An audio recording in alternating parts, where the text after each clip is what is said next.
Bismillahirrahmanirrahim.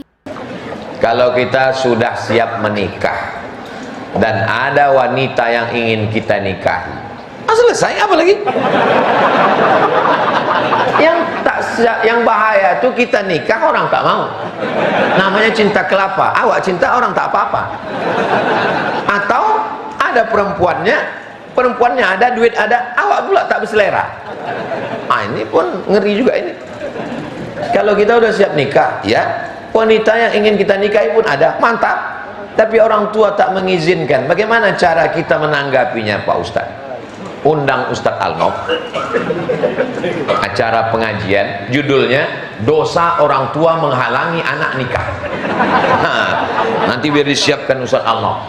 Bapak-bapak, ibu-ibu yang membiarkan anaknya pacaran tak nikah-nikah, maka dosanya mengalir setiap hari, siap masuk neraka jahanam. Nanti Ustaz Alnof akan membacakan dari tadi. Kami pun semua akan mendoakan supaya orang tuamu terbuka pintu hatinya, dan belum insya Allah tak berakhir sebelum bulan Ramadan sudah menikah insya Allah. Amin.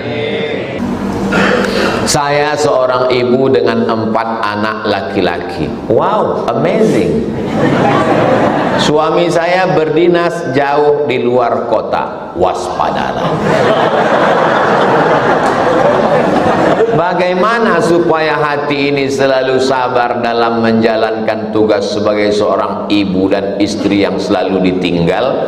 Kuncinya satu, trust. Trust itu adalah kepercayaan. Orang yang dikhianati susah untuk mengembalikan kepercayaannya. Kaca retak boleh direkat, galah patah boleh disambung, hati yang sakit kemana obat akan dicari. Boleh untuk update status pagi ini. Oleh sebab itu jagalah hati. Perempuan yang tidak siap dibuat candaan masalah poligami, hai laki-laki, jangan kau bercanda tentang itu di hadapannya. Betul tak, Bu? Tengok. Walaupun kau tak serius, kita khawatir malaikat serius. Udah tahu dia keluar kota, SMS memancing-mancing.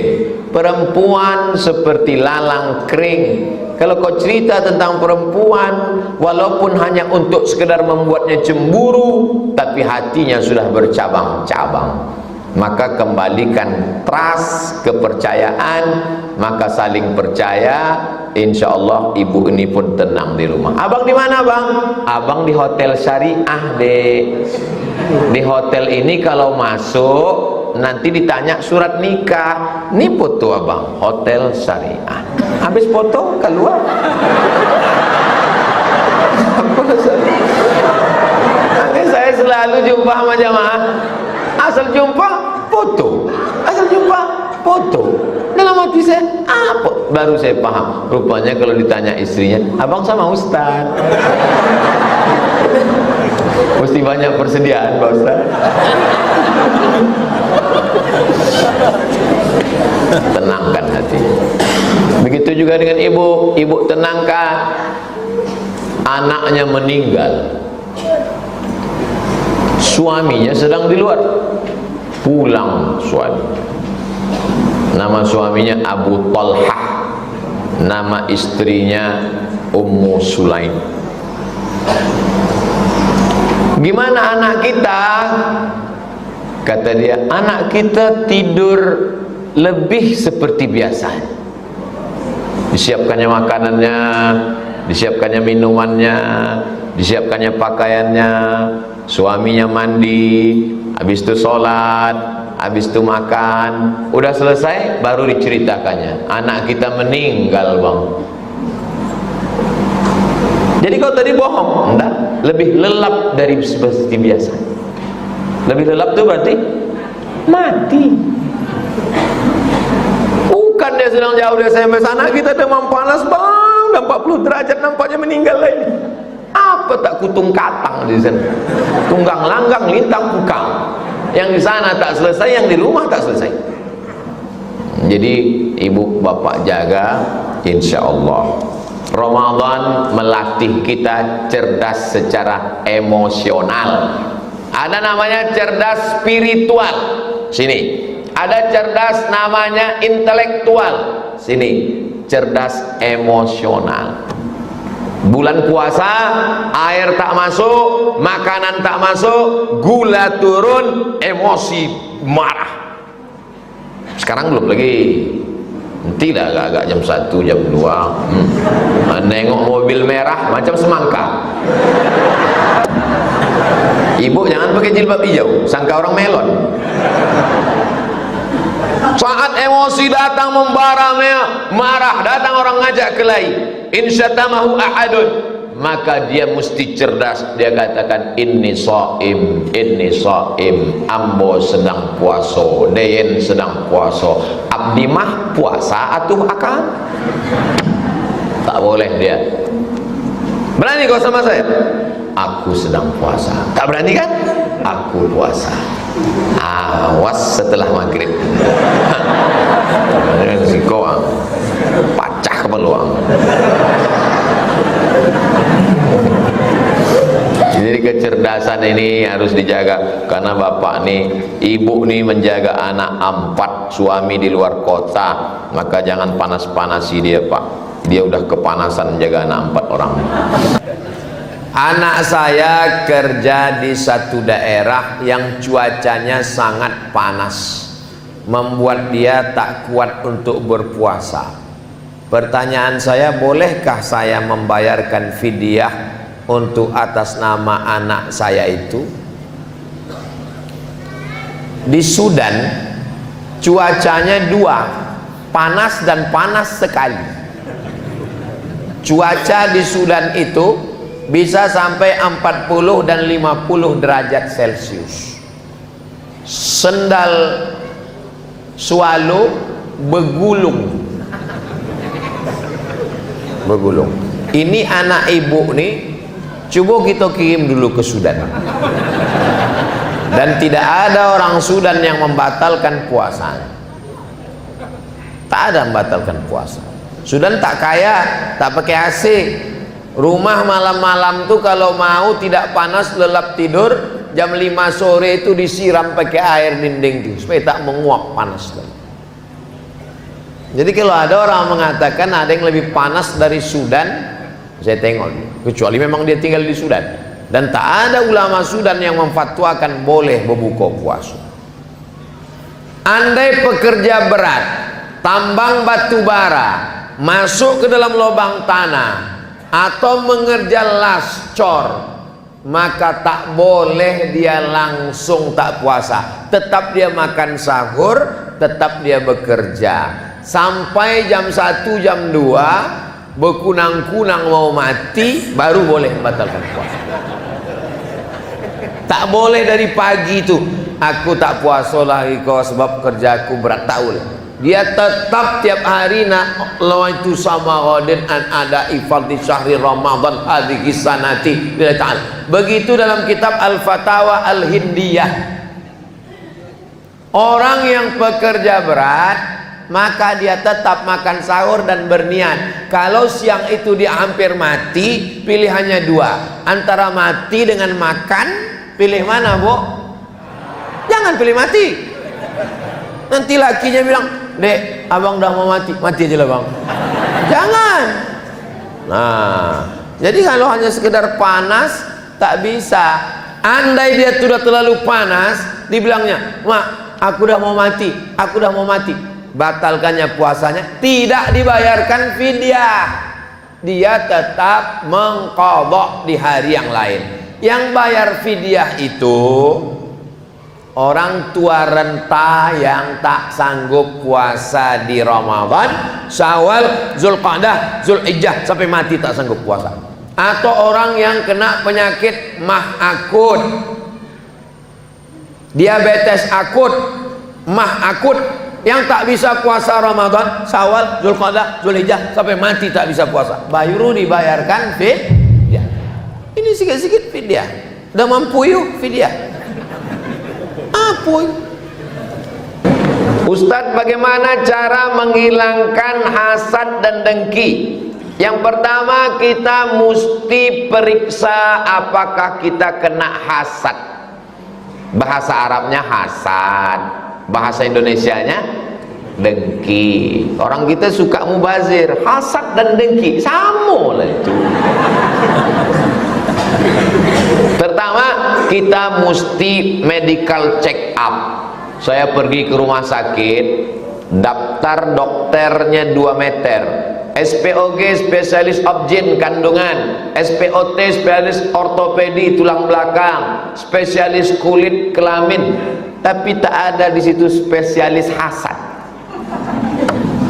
Jadi yang tahu hasad itu cuma kita. Bagaimana cara mengukur kita sudah hasad? Karahatun ni'mah alal mun'ami alaih. Tak senang menengok orang lain dapat nikmat. Ini mau hari raya, tiba-tiba tetangga beli mobil baru, naik darah tinggi, hasad. Tak senang menengok orang lain dapat nikmat. Baru 50%. Bagaimana melengkapkannya jadi 100? Wa hubbu zawaliha, ingin supaya nikmat tadi hilang, maka muncullah hasud. Dari hasad menjadi hasud. Kenapa si anu itu rumahnya besar, Bu? Iyalah, dia kan suka ternak. Ternak apa? Ternak tuyul. Kau kan sama kuliah sama dia kan? Iya. Kok bisa dia dapat jodoh duluan? Iyalah, dia pakai pelet. Maka sering dia ke sana Gunung Kidul nyari dukun. Yang pertama, kenali diri bahwa kita sudah kena penyakit hasad. Setelah kita tahu kena penyakit hasad, maka tengok apa efeknya. Pagi minum teh pakai gula, siang minum susu pakai gula, malam minum kopi pakai gula. Kenapa dia minum gula terus? Karena dia tak tahu bahaya gula. Tapi begitu dikasih tahu kalau kau kena gula, nanti diamputasi, akan dipotong. Tengok TV-TV itu. TV zaman dulu bekaki, TV zaman sekarang kena amputasi.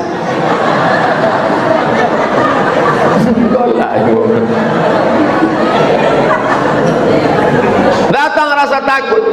Nah, hasad ini bahayanya apa? Lebih bahaya daripada diabetes.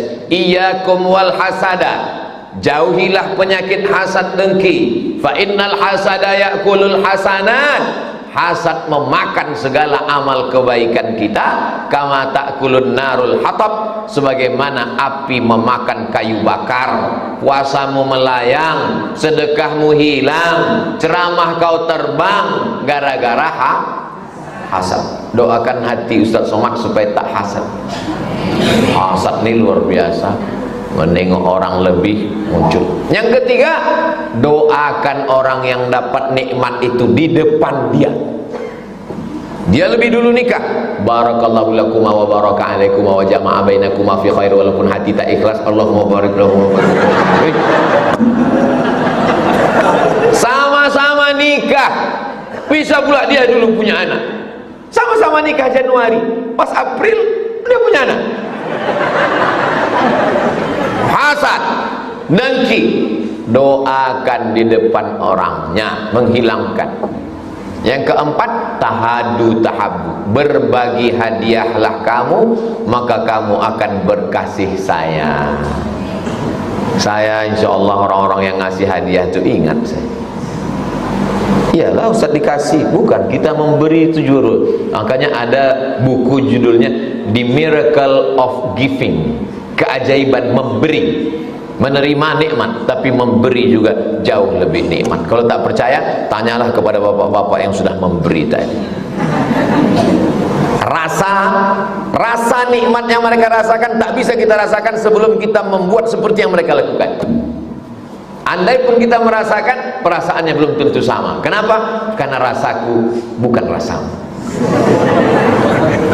Nah, yang kelima, doakan dia an zahril ghaib, tengah malam waktu tahajud. Ya Allah, tetanggaku, kawanku sekantor, sama-sama kerja, panjangkan umurnya, sehatkan badannya, murahkan rezekinya. Ku tengok mobilnya lebih mahal, cepat melunaskan ya Allah. Jangan sampai dia mati dalam keadaan terjebak kredit macet.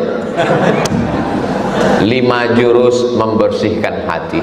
Mudah-mudahan hati kita bersih menghadap Allah. Yauma la yanfa'u malun wala banun. Hari itu tak ada gunanya harta, tak ada gunanya anak, illa man atallah, kecuali orang yang datang menghadap Allah biqalbin salim, dengan hati yang bersih. Membersihkan baju senang, membersihkan badan senang, membersihkan hati susah. Ramadan membersihkan hati. Keluar dari Ramadan minal aidin, kembali balik seperti keluar dari rahim ibu. Saya seorang ibu punya 3 orang anak laki-laki. Saya sedih melihat anak saya yang tidak konsisten melaksanakan ibadah sholat. Kadang sholat, kadang tak sholat. Saya mohon doanya Ustadz, mendoakan anak saya. Selama ibu masih takut, selama ibu masih risau, dan mulut ibu tak berhenti merepet, kau sedang di mana, pulang jam berapa, duit kemana, motor mana, kunci mana, kenapa kau tak sembahyang, insya Allah anak itu akan selamat. Tapi selama ibu udah diam, anak ibu tak sembahyang, biarlah, kiamat sudah terjadi. Ibu-ibu mesti siap merepet. Ibu-ibu siap merepet? Lanjutkan. Kalau perlu bukan cuma anak nih, laki nih juga direpet. Abang di mana, pulang jam berapa, duit kemana-mana, jangan buka cabang. Selamat. Bapak-bapak yang direpet ibu-ibu ini sabar Pak. Kenapa? Berarti bapak sudah bertemu dengan bidadari surga di dunia. Bapak yang selalu direpet, ditanya kemana, pulang jam berapa, duit kemana, takut ini, jangan sampai dilarikan pelakor, itu berarti bapak merasa aku udah azab Pak Ustadz. Tenang, nanti di kubur bapak sudah tak kena azab kubur lagi. Pas mau diazab malaikat, kata malaikat, yang ikut ndak usah, nyolah azab banari. Ibu siap merepet? Lanjutkan. Demi untuk keselamatan bapak-bapak dan anak-anak muda kita ini. Harapan terakhir tinggal ibu lagi Bu. Tinggal ibu lagi Bu. Ustadz pengajian cuman sebulan sekali, seminggu sekali. Pengajian ibu lah, pagi, siang,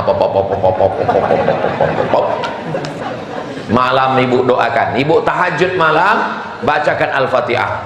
Idza aradta hajatan, kata Imam Atha dalam kitab Ad-Durrul Mansur fi Tafsir bil Ma'thur. Idza aradta hajatan, kalau kau ada hajat, faqra bi Fatihatil kitab, baca Al-Fatihah. Tuqadha insyaallah, maka hajatmu ditunaikan Allah. Ya Allah, barakat surat Al-Fatihah ini bukakan pintu hati anakku supaya dia sembahyang, supaya dia ngapal Quran, supaya hatinya lembut, berbakti pada orang tua. Mak saya dulu membacakan tiap malam. Berapa kali mak saya membacakan Al-Fatihah untuk saya? 100 kali. Dia asal bangun jam 2 malam, baca Quran, tahajud, zikir sampai azan subuh. Begitu dia tiap malam, sampai malam meninggalnya pun begitu. Tahajud, saya tanya, waktu itu saya sedang di Madura, saya tanya makcik yang tidur sama dia, macam mana makcik mak saya itu waktu malam tuh? Biasa, macam biasa, bangun dia jam 2, dia baca Quran, dia tahajud, dia berzikir, habis itu ditontonnya video kau. Habis ditontonnya, pergi dia ke kamar mandi, mau berwuduk sembahyang subuh, sakit kepalanya, meninggal. Sesuai dengan doa dia. Waktu saya bawa menjenguk pasien di rumah sakit, ada sebulan sampai mengelupas orang kulit belakangnya, kata dia, aku kalau bisa tak usahlah pakai sakit, karena aku tak ada anak betino, kalian berdua jantan, tak terurus kalian aku nanti. Aku ingin habis mandi bersih, matilah aku ndaknya, tak pakai sakit-sakit lagi. Dikabulkan Allah doa. Doa ibu luar biasa. Doa ibu luar biasa, doa ibu luar biasa. Doakan anak-anak ibu. Saya berjumpa dengan bapak-bapak pecandu narkoba. BNN tak mempan, polisi tak mempan, apa pun tak mempan. Akhirnya emaknya pergi ke Makkah, dimasukkannya air zam-zam dalam dirigen, 7 putaran. Sebentar lagi. 7 putaran, doanya tak ada lain. Sehatkan anakku dari narkoba, sehatkan anakku dari narkoba, sehatkan anakku dari narkoba, sehatkan narkoba. Selesai itu balik, jadi panggilnya anaknya, kau sudah kudoakan 7 putarannya air zam-zamnya, kau minum, sehat. Doa ibu luar biasa. Doakan anak ibu, jangan panggil dia dengan sebutan yang tak baik, anak setan, jangan. Panggil dia dengan baik, ya anakku penghuni surga Jannatul Firdaus. Apa hukum perempuan memimpin doa di hadapan laki-laki yang tak mahram? Karena di tempat kerja ada program memimpin pengajian Ibu mimpin doa, Allahumma inna nas'aluka salamatan fid din wa afiatan fil jasad wa ziyadatan fil ilmi. Seandainya perempuan tak boleh bersuara di depan laki-laki, maka tak ada hadis riwayat Sayyidatuna Aisyah kepada sahabat yang laki-laki. Wahai Ummul Mukminin Aisyah, ya, kami sudah bertanya kepada sahabat Nabi yang laki-laki, katanya kalau perempuan mandi, maaf cakap, kalau perempuan mandi besar, hadas besar, itu rambutnya dikepang, mesti dibuka. Tapi hati kami terasa tak puas. Mereka tanya kepada Aisyah, kata Sayyidatuna Aisyah, kalau perempuan itu sudah bersih, rambutnya dikepang, repot dia membuka pasang, buka pasang, boleh disiramkannya saja air, tak perlu dibuka. Tapi kata sahabat yang laki-laki dibuka, kenapa tak gundul aja, kata dia. Bagaimana sahabat bisa bertanya ke Aisyah kalau suara perempuan tak boleh didengar laki-laki?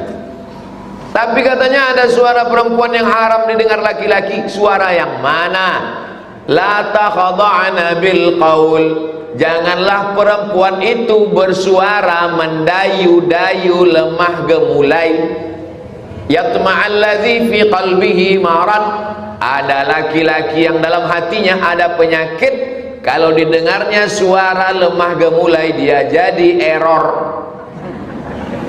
Jadi yang tak boleh itu adalah suara lemah gemulai mendayu-dayu. Adapun ibu membaca doa waqina azabannar, tiba-tiba setelah 1000 baca doa ada satu karyawan angkat tangan, aku mendengar kau baca waqina azabannar tadi, benapsu aku.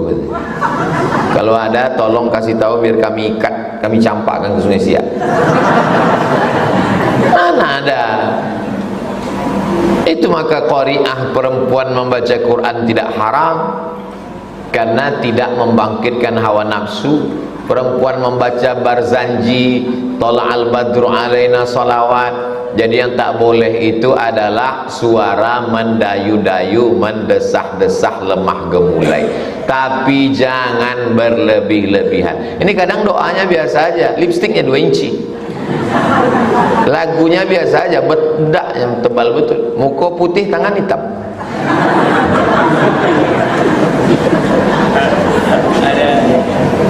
Assalamualaikum Pak Ustadz. Waalaikumsalam. Bagaimana cara menjelaskan kepada anak bertanya, Ma, Allah itu rumahnya di mana? Allah itu bentuknya seperti apa? Rumah Allah itu di langit berapa? Tentu dengan bahasa yang sesuai dengan anak. Yang paling mengerti bahasa anak adalah ibu. Anak ini makan, tak mau dia makan. Ibu yang pertama mengatakan, makan ya nak, nanti kalau makan mama bawa ke mall. Ini namanya mak shopping. Makan ya nak, nanti satu suap 10.000. Ini namanya mak matre. Anak suka apa? Suka bintang. Dimasaknya lah telur bentuk bintang. Ini bintang. Ada satu lagi dibawanya pistol. Kau tak makan, ku tembak kau. Itu kan caranya. Substansi maknanya bagaimana dia supaya makan. Jadi ibu dengan bahasa ibu. Allah itu di mana? Allah itu tidak benda seperti kita. Sedangkan benda pun, pernah ada nengok angin? Enggak, tapi ada kan? Ada. Jadi mengkiaskannya dengan yang lain. Kalau kita berjemur, kulit kita jadi hitam kan? Belum berjemur aja udah hitam mak, kata dia. Payah kau anak gini kau, kata. Apa yang membuat kulit itu ultraviolet? Ada kelihatan? Tidak kelihatan, tapi ada kan? Ada. Itu kalau kita naik pesawat, koper kita masuk ke dalam kotak, itu di dalam kotak itu ada cahaya, namanya cahaya X-ray. Makanya isi koper kita bisa kelihatan. Waktu kemarin kita pergi umroh, ketahuan mama bawa sambal belacan 3 plastik kan? Ada cahaya tuh nak. Tak nampak kan? Tidak. Tapi ada. Begitu juga dengan Allah. Nah, gitu. Jadi menjelaskannya pakai analogi kepada yang lain. Bisa nggak kita ngelihat wajah kita? Bisa. Bisa. Iya, pakai apa? Mesti pakai cermin. Ngelihat wajah kita aja nggak bisa, apalagi melihat Allah. Jadi memang untuk zaman sekarang diperlukan ibu-ibu yang cerdas. Jadi kalau nggak cerdas, sebaiknya tak usahlah punya anak. Anak ini cerdas, panik awak duitnya. Bukan itu maksud saya. Guru, ada guru. Al-madrasatul ula, ibu adalah madrasah yang pertama. Ini tentang supaya dia tidak memvisualisasikan Allah dalam bentuk yang zahir. Permintaan anak ibu sama dengan permintaan Bani Israel dulu kepada Nabi Musa. Ya Musa, lan nu'mina laka hatta narallaha jahrah. Kami tak mau percaya kepada engkau sampai kami melihat Tuhan secara nyata. Dia mau melihat Tuhan itu fisik. Saya ketemu dengan Koh, saya selalu salah nama Koh Stephen dengan Koh Hani. Yang besar Koh Stephen, berarti yang kurus Koh Hani. Waktu saya tanya Koh Hani, kenapa antum masuk Islam? Jawaban dia unik, kata dia, karena Islam satu-satunya yang Tuhannya nggak kelihatan. Saya sudah teliti semua yang Tuhannya kelihatan, nggak menarik, kata dia. Betul cakap dia. Setelah pulang cerdas Koh Hani. Saya masuk Islam karena Islam satu-satunya Tuhannya yang nggak kelihatan. Yang lain-lain tuh adonan taga, adonan apu, dua macam-macam. Yang iko dipotong beko karena emu. Bagaimana cara membersihkan harta yang dapat dari hasil riba, Pak Ustaz? Semua hasil riba itu tidak boleh dibuang ke laut. Karena haram hukumnya membuang harta. Tak boleh dipakai karena kita tak boleh memakai harta haram. Jadi solusinya gimana? Dipakai tak boleh, dibuang tak boleh.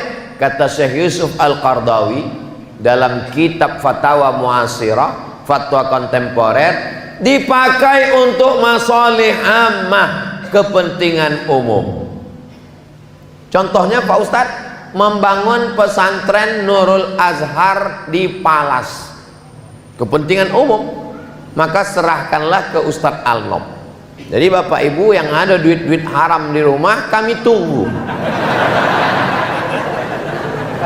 Nah, saya ini sebetulnya berat betul, saya tertidur tadi, tapi karena menunggu duit haram tadi, biarlah jam berapa pun kami tunggu. Siap sana? Siap ke Ustadz Al-Nob. Nah, bapak ibu kalau ada bank buka hari kok, pergi ke bank minta, sabi ke uang bank, bank duit haram saya balik, ambil surat. Kita bangunkan ke Palas pesantren Nurul Azhar. Sebab dibuang ke laut haram, dipakai pun haram, dipakai untuk masalih ammah, kepentingan umum. Nanti ibu bapak udah puasa sekarang, jangan lewat jembatan Leton, jumpa simpang bingung, jangan bingung-bingung lagi, belok ke kiri, arah ke TPU, tempat pemakaman Ustadz Tengku Zulkarnain almarhum. Sebelum sampai ke TPU, sebelah kanan nampak pesantren besar, megah, mewah, cantik, tapi tidaklah sampai semewah Masjid Ar-Rahman. Tadi saya heran, kenapa Masjid Ar-Rahman ini jeruji besinya sampai 2 lapis? Barulah saya paham, tiangnya omeh. Wah, lampunya tengok, lampu Masjid Nabawi dipindahkan orang. Ini Masjid Ar-Rahman. Tadi kami tadi dari Al-Falah tadi, tempat juga dalam hati saya, kemananya kita nih pindah subuh-subuh, udah bagus-bagus di Al-Falah, kenapa pula pindah lagi? Sampai ke sini masuk pula ke gang, masjid macam ini lah pula datang gitu. Pas masuk saya ke dalam, oh hebat masjid. Saya yakin sedang duit yang halal aja banyak, apalagi yang haram-haram.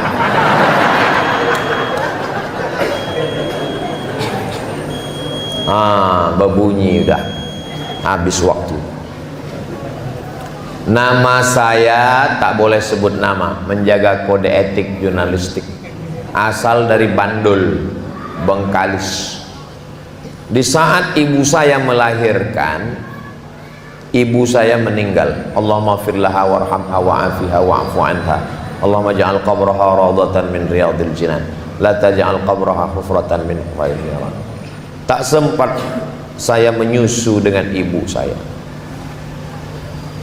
Dan saya tak kenal wajah ibu saya. Bisakah nanti saya jumpa ibu saya itu di akhirat? Almar'u ma'aman ahab. Orang akan bersama dengan siapa yang dia cintai. Dihanyutkanlah Nabi Musa ke dalam sungai Nil karena mau disembelih Fir'aun. Sesudah anak tadi hanyut di sungai Nil, diambil oleh istri Fir'aun. Istri Fir'aun waktu itu sedang mandi di tepi sungai dengan dayang-dayang. Nampak kotak kayu. Mereka pun mengambil kotak kayu, dayang-dayang mengambil kotak kayu, dibuka, ditengok, wow, amazing. Pokoknya ada budak anak bayi di dalam. Dibawalah ke dalam. Budak kau menangis, menangis, tak berhenti-berhenti menangis. Maka Fir'aun pun mengadakan musabaqah lomba menyusukan anak. Siapa yang bisa mendiamkan budak itu, maka akan menjadi ibu susu Musa. Disitulah cara Allah skenario mengembalikan Musa kepada ibunya. Yang ikut mengantri itu omaknya, namanya Yohanes. Begitu datang ibu yang satu, menangis. Rupanya ibu kau habis makan sambal belacan podeh. Datang ibu satu lagi, menangis. Pas omak kandungnya, diam si anak. Anak bayi tahu di mana omaknya, walaupun dia tidak berakal, belum, tapi insting. Ada seorang ibu meninggal dan dia berpesan, kalau aku mati jantungku donasikan untuk si fulan. Maka setelah dia mati, dicabut jantungnya, dicangkok, ditempelkan kepada orang yang hidup. Anaknya menangis karena dia waktu melahirkan itu dalam keadaan hamil. Anaknya menangis siang malam. Tiba-tiba didatangkan yang baru operasi itu, pegang, diam. Badannya lain, jantungnya sama. Detak jantung omak menenangkan anak. Rahasia Allah SWT. 9 bulan 10 hari dikandung. InsyaAllah jumpa kita dengan omak kita di akhirat.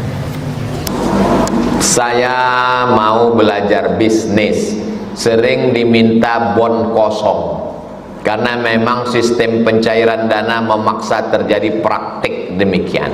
Apakah termasuk dosa Pak Ustadz? Manipulasikah?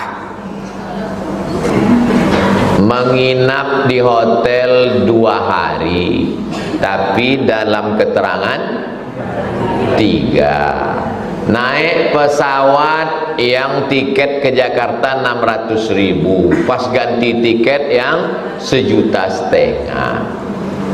Fotokopi 100 lembar tapi dibuat selembarnya 10.000. Ini bohong-bohong untuk menutupi angka. Apa kata Nabi? Man ghasyana falaysa minna. Siapa yang menipu maka bukan umat Nabi Muhammad sallallahu alaihi wasallam.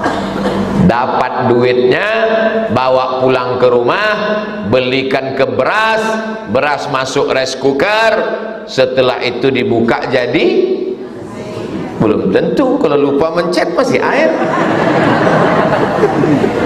Nasinya disuap, masuk ke mulut. Allahumma barik lana fima razaqtana wa qina adzabannar. Dari sepiring nasi berubah menjadi setetes darah, darah berubah menjadi daging.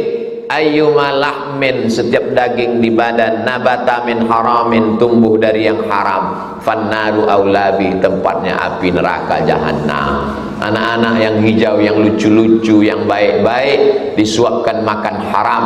Berdoa kita, Rabbi habli minas shalihin, doanya tak dikabulkan Allah. Kenapa? Mat'amuhu haram, makanannya haram. Mashrabuhu haram, minumannya haram. Malbasuhu haram, pakaiannya haram. Wa ghudhiya bil haram, dikasih makanan haram. Tapi orang Pekanbaru ini jujur-jujur. Amin. Macam tak yakin ya. Saya makan lontong di jalan samping makam pahlawan. Ustadz kemarin jenguk orang sakit di rumah sakit Arifin Ahmad ya. Iya. Itu Pak Ustadz, pernah kami datang ke rumah bapak tuh bawa duit sekoper. Karena kami tahu anaknya sedang kuliah di Australia, gajinya tak cukup. Supaya dimenangkannya kami tender, kami kasih. Pak, ini duit sekoper. Apa kata dia? Bawa duit kalian nih balik. Aku tak mau mengasih anak biniku makan haram. Masih ada makhluk-makhluk macam ini di Pekanbaru. Cuman sudah hampir punah.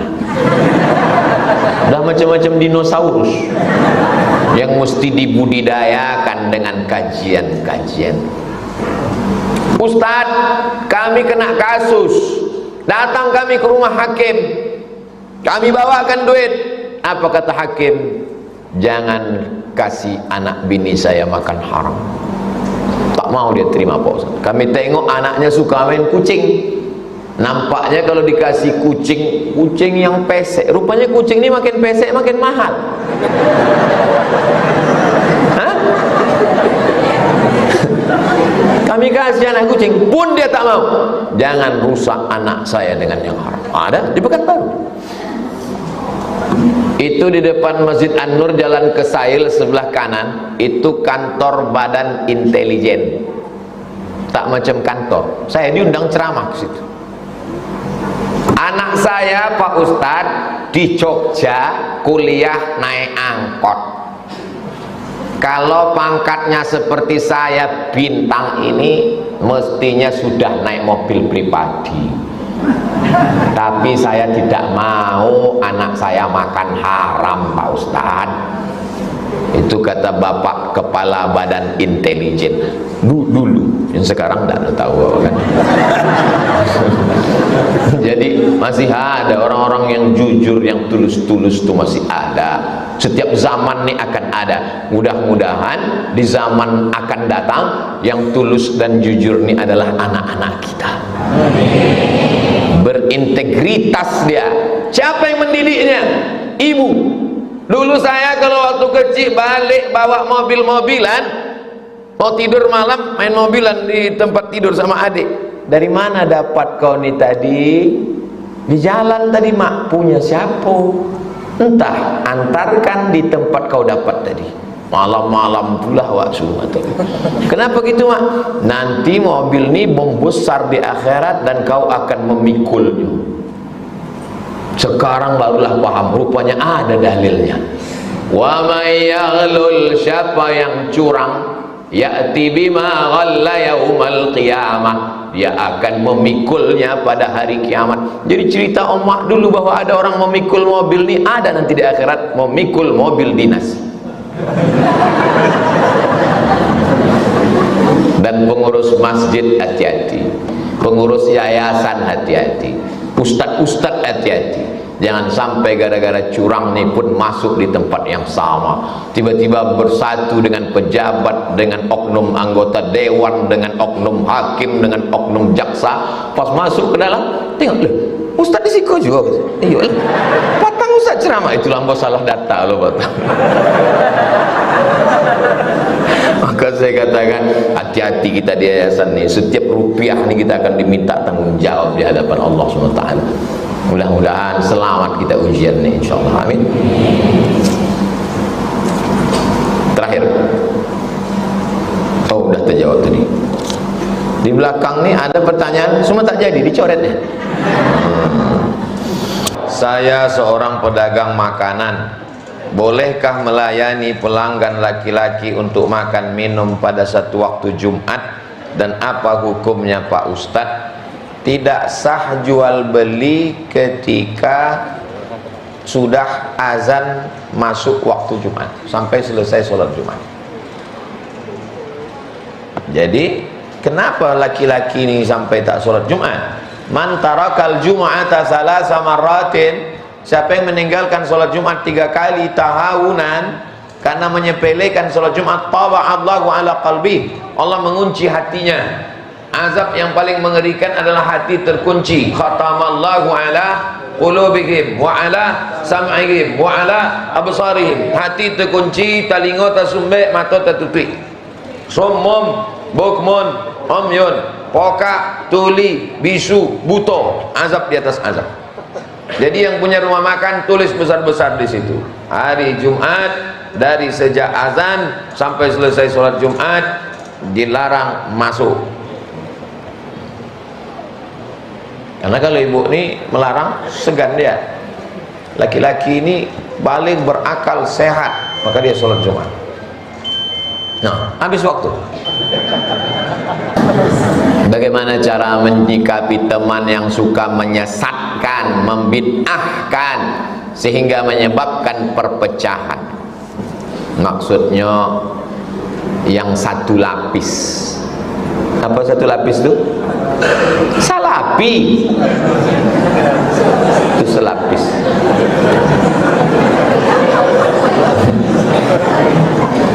Kenapa dia selalu mengejek Abdul Somad, mencaci maki, sumpah serapah?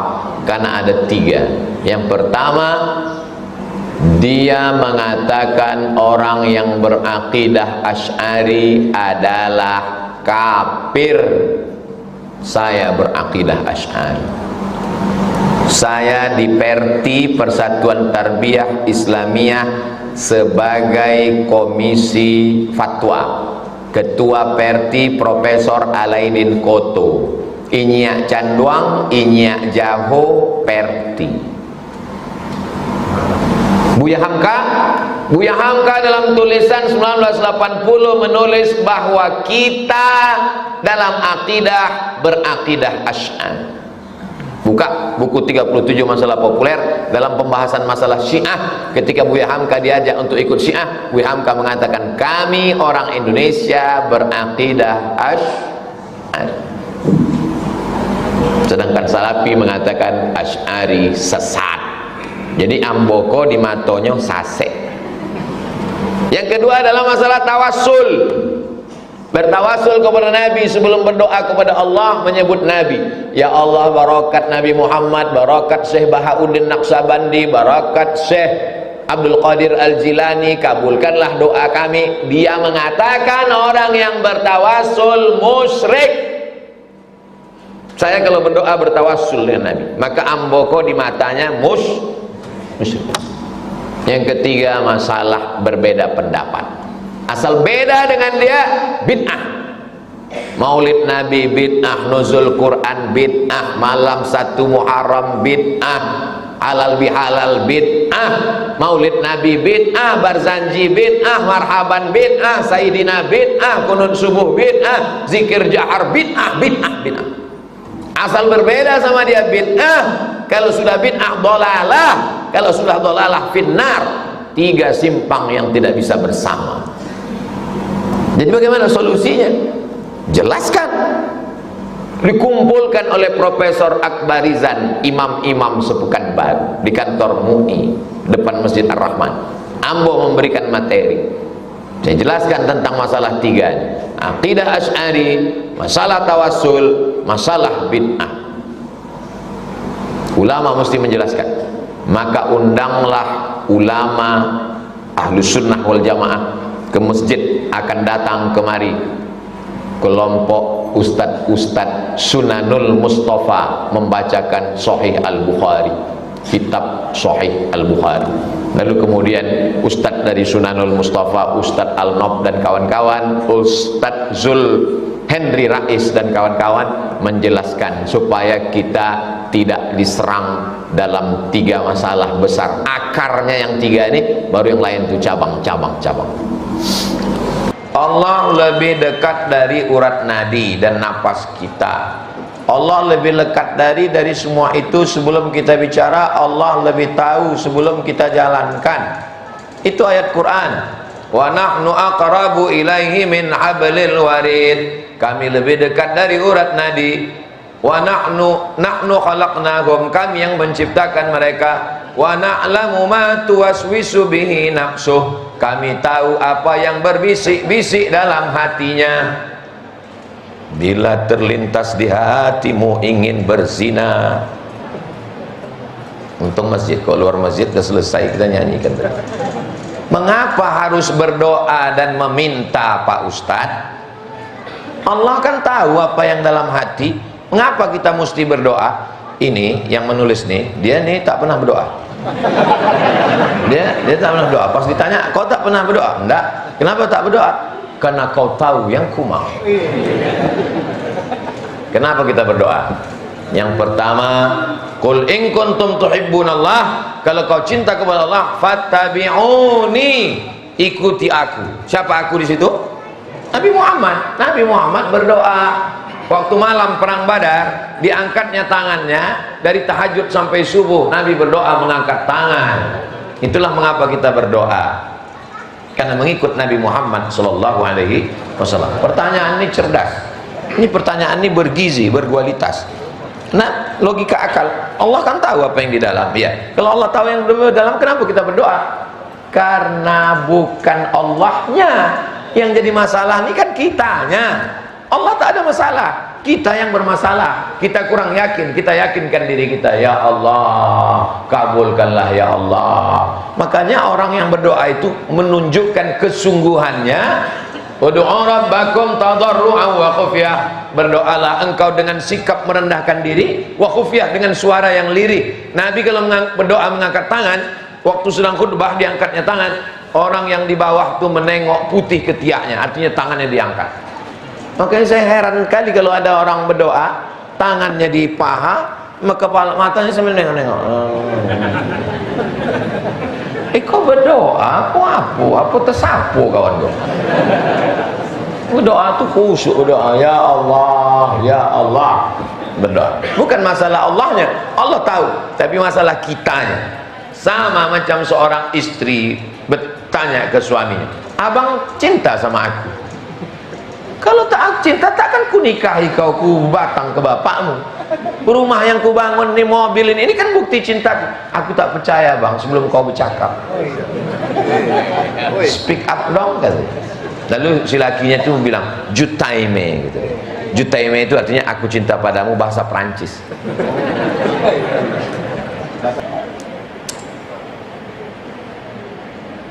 Ada simpanan emas sudah lama. Pertama disimpan, sudah dikeluarkan zakatnya. Bagaimana selanjutnya Pak Ustaz?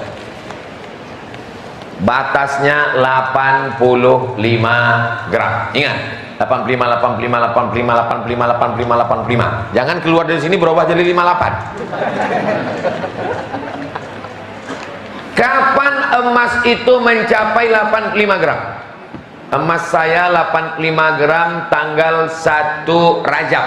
Oke. 1 Rajab 85 gram. Kapan baru dibayarkan zakatnya? 1 Rajab tahun depan. Dari 1 Rajab ke 1 Rajab. Kapan 85 gram? 1 Rajab. 1 Rajab tahun 1445 bayarkan zakatnya. 1 Rajab 1446, hitung lagi, mencapai 85 atau tidak? Mencapai, keluarkan lagi zakatnya 2,5%. 1 Rajab 1446, hitung lagi, mencapai apa tak mencapai? Mencapai, keluarkan 2,5%. 1 Rajab 1447, mencapai apa tak mencapai? Mencapai. Sekarang saya ajarkan cemana supaya tak berzakat. Nah, begini caranya. Begitu udah mencapai 80 hompe, jual. Dah, simpan. Lah 83 jual. Seumur hidup tak berzakat. Nah, itu enaknya ngaji sama saya. Ada, tapi ingat, Allah Maha tahu. Zakat yang kau belok-belokkan, dia akan keluar dengan caranya sendiri. Diabetes meletus, jantung koroner, tulang keropos, tak ada angin, tak ada hujan, tiba-tiba sakit pinggang. Waspadalah.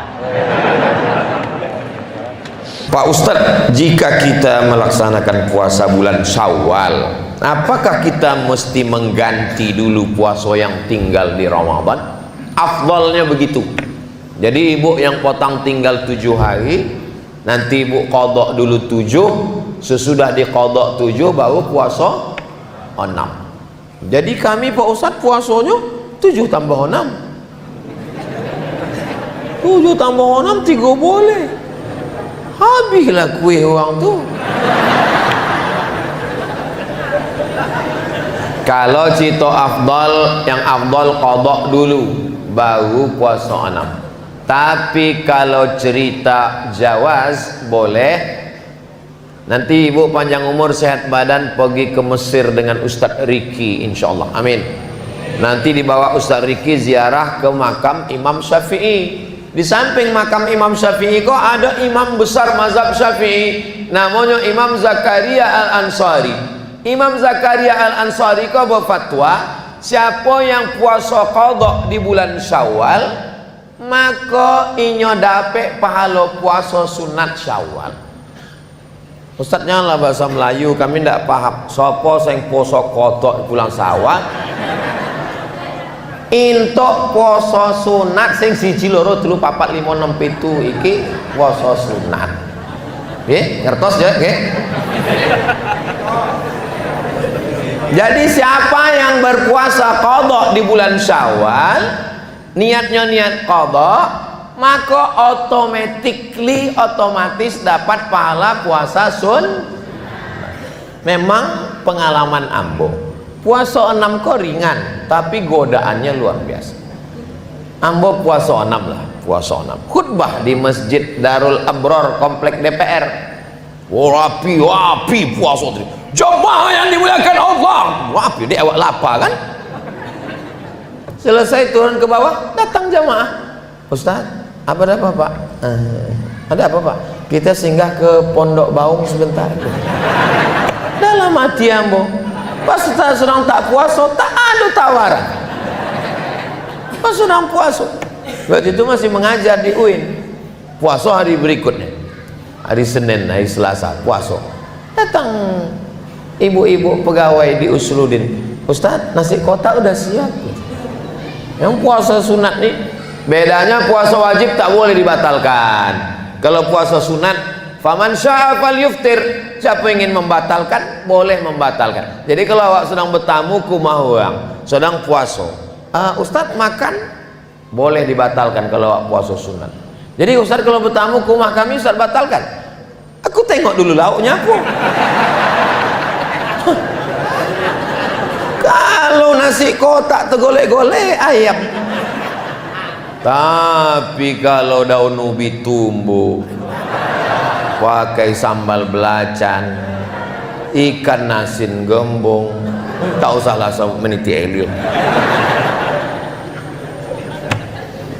Nah inilah, jadi jangan awak tersinggung nanti kalau datang tamu awak tidak mau makan. Silakan makan ya Pak, dia bilang saya sedang puasa. Alah, baru ngaji 2 kali, itu pun online. Ya sudah mau puasa, itulah bilang saya kalau ada tamu datang ke rumah saja makan tak mau. Bapak makan puasa Pak Ustaz, minum, alhamdulillah tak habis gula aku. Nah, jadi begitu juga kalau kita bertamu ke rumah orang, tuan rumah tak mau makan, bertamulah saya ke Kudus Jawa Tengah. Disiapkannya lah makanan di atas meja makan, kami pun makan. Yang tuan rumah tak makan, bapak nggak makan. Puasa Pak Ustaz. Loh, wis pirang-pirang dina iki puasa nih. Udah lama Pak puasa? Ya 2 tahun. 20 tahun puasa. Bukan puasa Nabi Daud. Puasa Nabi Daud makan sehari, buka sehari, makan sehari. Puasa dahar. Puasa dahar itu puasa sepanjang tahun. Sudah 20 tahun tak batal puasa. Kaya raya, rumahnya besar, mobilnya besar, bininya besar, duitnya besar. Berkat dia berpuasa sunat tadi. Jadi puasa sunat ini sangat bagus. Makanya jangan sampai kita tinggal puasa sunat. Saya memang puasa sunat ini saya laksanakan supaya jangan hanya berceramah saja. Tapi kadang saya malu juga di beberapa tempat. Ceramahlah di Medan. Pas kami sedang makan, ada Kapolsek. Pak Kapolsek tak makan, sedang puasa sunat Pak Ustaz. Itu pukulan. Awak yang selama ikut ceramah lah, puasa sunat pas makan. Tapi untung ada alasan. Ustaz tak puasa, saya musafir. Untung musafir. Maka saya kalau tidak musafir di rumah, cuma kadang pas di rumah banyak pula tamu. Awak segan menyuruh orang makan, awak tak makan. Coba saya jelaskan, bapak ibu tamu jangan tersinggung. Kalian makanlah. Aku memang puasa, karena aku kan berceramah. Aku suruh orang puasa, aku tidak. Jadi kalian maklumlah. Ya kami maklum Pak Ustaz. Jatah Ustaz ini kami habiskan. Habiskan. Itulah kaji kita subuh ini. Mudah-mudahan Allah meridhoi kita. Selalu datang ke masjid. Jangan nanti sesudah puasa masjid ini tinggal pemain inti, pemain cadangan hilang. Beberapa masjid menyewa tenda cuma 10 malam. Sampai penyewaan tenda heran. Ustadz, kenapa orang itu menyewa cuma 10 malam? Karena 10 malam itulah yang ramai. Kecuali Masjid Ar-Rahman. Sampai hari yang ke-26 tetap ramai. Allahu Akbar. Masjid Ar-Rahman ini luar biasa. Saya pernah sholat di masjid Hang Tuah Ujung sebelah kiri dari Masjid An-Nur. Allah, dibawa safari zaman Pak Firdaus. Allahu Akbar. Bangkit dari sujud, pasir di kening. Lantai itu semen kasar.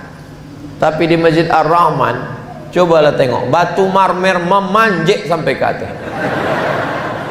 Saking kan kayu. Kadang ceramah waktu tisu itu tak berhenti, berpeluh. Tapi di Ar-Rahman tengok tenang, ada AC, luar biasa. Sudahlah pakai AC, kipas pun hidup.